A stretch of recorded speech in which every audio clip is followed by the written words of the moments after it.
우리 앞전에 반복문 ATM을 진행한 적이 있었는데요. 그 반복문 ATM에서는 배열을 사용하기 전으로서 회원의 수가 2명으로 한정이 되어 있었어요.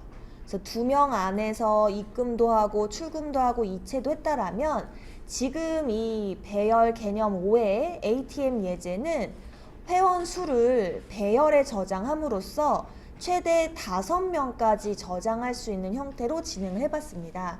그래서 회원의 계좌 정보를 저장하는 배열, 회원의 계좌의 비밀번호를 저장하는 배열, 그리고 회원의 계좌 잔액을 저장하는 배열, 이렇게 3개로 진행을 해봤어요.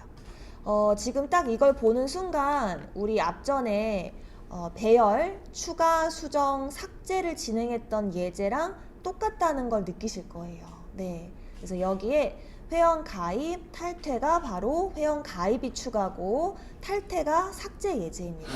그래서 이 컨트롤러 예제를 할 때에는 현재 방이 5개이지만 실제 저장된 데이터의 개수가 몇 개인지 확인하기 위한 용도인 카운트 변수가 필요하다라고 언급을 드렸었고요. 그리고 이 예제 또한 로그인 상태에서 만약에 5명의 회원이 있다 그러면 누가 로그인 되어 있는지 확인하기 위한 로그라는 변수를 만들었습니다. 그래서 로그 아웃 상태가 -1이고요. 로그인을 하게 되면 그 회원의 계좌 번호를 저장하도록 설계를 해봤어요. 지금 문제에서는 사실은 편의상 ACC, 패스워드 리스트, 머니 리스트를 그냥 arrays.toString으로 출력을 했는데 사실 이렇게 되면 탈퇴했을 때 정확하게 보이지가 않습니다. 우리가 하는 탈퇴, 즉 삭제는 가짜이기 때문이거든요. 그래서 문제는 그렇게 제시를 했지만 사실 우리 친구들이 이 문제를 진짜 풀 때에는 바꿔주셔야 돼요. 그래서 얘를 카운트 길이 범주 안에서 출력을 해주셔야 됩니다. 그래서 예를 들자면 그쵸? ACC 리스트의 i와 그리고 패스워드 리스트의 i 그리고 그쵸? 여기에다가 머니 리스트의 i 1 이런 식으로 해주시면 좋을 것 같아요. 그러면 예를 들어서 가입을 쌤이 1111 이렇게 가입을 하게 되면 계좌 번호, 비밀번호, 금액이 나오도록 하는 거죠. 실제 방은 5개이지만 가입된 회원 수만큼만 출력하도록 정정해 주시는 게 좋을 것 같습니다. 요 초창기 내용을요. 자, 그리고 하나씩 한번 살펴볼게요. 일단 로그 값에 따라서 -1이라는 것 자체가 로그아웃 상태라고 했었죠. 그래서 로그아웃 상태이면 로그인 해달라는 메시지를 띄워주고 로그인을 시도하게 되면 그 회원의 로그 정보, 즉 계좌 번호가 나오게끔 했어요. 자, 그리고 실제 메뉴는 1번부터 8번까지 진행이 돼 있고 0번을 누르면 종료가 된다라고 합니다. 그래서 먼저 1번을 누르게 되면 회원 가입. 회원 가입은 사실 우리 앞전에 살펴봤던 개념 중에 추가 기능이라고 보시면 되고요. 역시나 5명 이상 저장을 못하기 때문에 이런 제약 조건을 설정을 했는데 이제 continue라는 키워드가 나왔어요. 이 continue는 사실 else를 대체할 수 있다라고 했었죠. 그래서 만약 우리가 continue를 이 부분에서 안 썼다라면 여러분들은 여기를 else로 적고 그리고 여기서부터 셀 1이 끝나는 모든 구간 여기까지를 다 잘라내서 요 else에 이렇게 부착을 해야 돼요. 이게 나쁘다는 게 아니라 else가 너무 이제 헤비하다 보니까 이를 좀 continue로 경량화하고자 이렇게 표현을 해봤는데 굳이 이 방법을 안 쓰셔도 돼요. continue를 만나면 어떻게 됐죠? 제일 꼭대기로 가죠. 반복문에.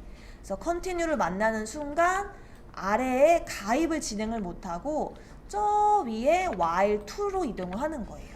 그래서 여기는 while to로 강제 이동이라고 설명을 드릴 수 있고요. 사실은 continue를 많이 안 쓴다고 했는데 예시에서 적어 놓아서 어려울 수 있으니까 정답을 좀 바꿔봅시다. 그래서 이 부분을 else로 다시 대체를 해 놓을게요. 여기다가 다시 삽입하겠습니다. 이 부분 주석을 달고요. 네. 그래서 어쨌거나 5명을 채우지 않았다라면 가입하기 위한 계좌번호를 입력을 받고요. 자, 이 예제에서 실제 홈페이지처럼 계좌번호 중복 검사를 진행을 했습니다. 근데 중복 검사를 할 때 주의하실 점이 카운트 길이만큼 범위 내에서 해야 돼요. 이제 실제 이 문제를 외우고 테스트를 볼 때 우리 친구들이 요 랭스라는 키워드로 작성을 하는 경우가 참 많거든요. 근데 이 문제가 뭐냐면 쌤 예전에 설명을 했지만 예를 들어 1111, 222 그리고 3333 이렇게 회원이 있어요. 이렇게 있는데 그리고 00이겠죠? 만약에 아니죠. 끝까지 가봅시다. 얘가 4444 555라고 해볼게요. 3번 회원이 탈퇴를 시도했대요. 그러면 여기서 44444가 덮어지고 또 다음번 555가 덮어집니다. 이미 이런 건 다 아니까 자세한 설명을 생략할게요. 자, 그러면 지금 쌤이랑 하는 탈퇴, 즉 삭제는 진짜 이 부분을 0으로 바꾸지도 않고요. 길이가 줄어들지도 않아서 5555라는 데이터가 남아있는 상태예요. 이런 식으로. 그러면 우리 친구들이 만약에 이거를 acc.length로 하게 되면 여러 행위를 거치다가 이 끝까지 검사를 하다 보니까 중복이 안 되는 이미 삭제된 정보임에도 불구하고 중복된다라는 오류가 날 수가 있어요. 그래서 지금은 아니긴 한데 예시를 쌤이 잘못 들어서 그래서 이 부분은 반드시 카운트 범주 안에서 탈퇴를 했으면 탈퇴된 회원은 잊어버리고 실제 회원수 범주 안에서 중복 검사를 하도록 해야 돼요. 이 부분에 대한 실수를 꼭 주의를 해주시고 그래서 체크가 true가 되면 사실상 이제 더 반복할 필요가 없으니까 브레이크도 넣어주시면 좋겠죠. 회원수가 많을수록. 그래서 체크가 true면 중복된다라고 하고 그렇지 않으면 가입을 하기 위한 비밀번호 입력을 받고요. 그리고 카운트 변수가 우리 그때 회원 수이자 인덱스의 역할로 쓰였었거든요. 그래서 해당 위치에 계좌번호, 비밀번호, 그리고 우리 보통 통장 개설할 때 기본금이 있어야 되죠. 그래서 1,000원을 넣고 시작한다 라는 의미로 1,000원을 하나 넣어주시고 회원수가 한 명 증가했으니까 1 증가 시켜서 이렇게 마무리 지어주면 될 것 같아요. 그러니까 결국 기존에 추가하기 예제에 중복검사 코드가 추가된 거다라고 생각을 하시면 되겠습니다. 자, 그 다음에 2번 또 볼게요. 2번이 아마 탈퇴였나 봐요. 그래서 탈퇴도 컨티뉴가 있는데 이 부분을 생략하고 else로 대체를 합시다. 그게 더 좋을 것 같아요. 그래서 이 나머지 코드들을 쭉 잘라내서 else로 넣어주겠습니다. 여기로요. 그래서 결론적으로 이제 탈퇴를 시도하는데 계좌번호와 비밀번호를 입력을 하고요. 그리고 실제 그 유효한 정보인지를 판단을 한 거예요. 그래서 유효한 정보이면 인덱스가 양의 인덱스로 바뀔 것이고 그렇지 않으면 음수로 여전히 남아 있을 거예요. 그래서 내려왔을 때 이제 -1이면 잘못 입력했으니까 안내 메시지를 띄워주시고 그렇지 않으면 우리 삭제 알고리즘 있죠? 그걸 처리해 주시면 됩니다. 쌤이 이번 예제에서는 뒤를 전부 0으로 바꿨네요. 근데 사실은 이 행위를 굳이 안 하셔도 되기는 해요. 요게 없어도 큰 문제는 없습니다. 그래서 탈퇴함과 동시에 자동으로 로그 아웃이 돼야 됩니다. 그래서 로그를 -1로 설정을 해 보았습니다. 그 다음에 이제 나머지는 또 로그인이고요. 이런 거는 괜찮을 것 같고 이 부분에서 이게 제일 중요한 것 같아요. 로그인에 성공을 하면 그 회원의 계좌번호를 로그에다가 저장할 거예요. 즉 예를 들어 1111이라는 계좌번호를 갖는 회원이 로그인에 성공을 하면 로그 값은 1111이 되도록 설계를 해주시면 됩니다. 이제 그 외 나머지 로그 아웃은 -1로 설정해 주시면 되고 입금과 그리고 계좌 이체 기능이 있네요.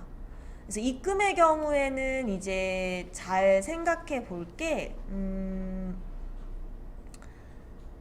그쵸. 입금의 경우에는 로그인한 회원의 인덱스를 검색을 해야 되거든요.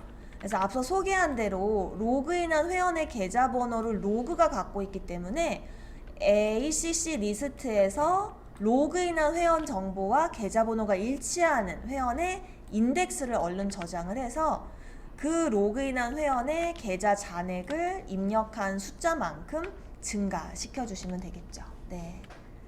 자, 그리고 계좌 이체의 경우에도 역시나 계좌 번호를 입력을 받아야 되는데 지금 이 부분은 사실상 로그인한 회원의 인덱스를 저장하는 코드이고요. 여기는 네.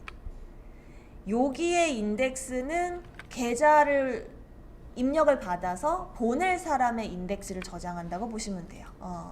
근데 이제 보낼 사람의 인덱스는 잘못 입력할 수가 있겠죠. 그래서 -1로 설정을 해서 -1로 남게 되면 이체할 계좌번호를 잘못 입력한 오류가 발생한 것이고, 그렇지 않으면 원활하게 이체가 가능하기 때문에 금액까지 입력을 받습니다. 자, 근데 이체를 할 때 주의할 게 내 계좌 잔액을 초과하는 값은 이체를 할 수가 없겠죠.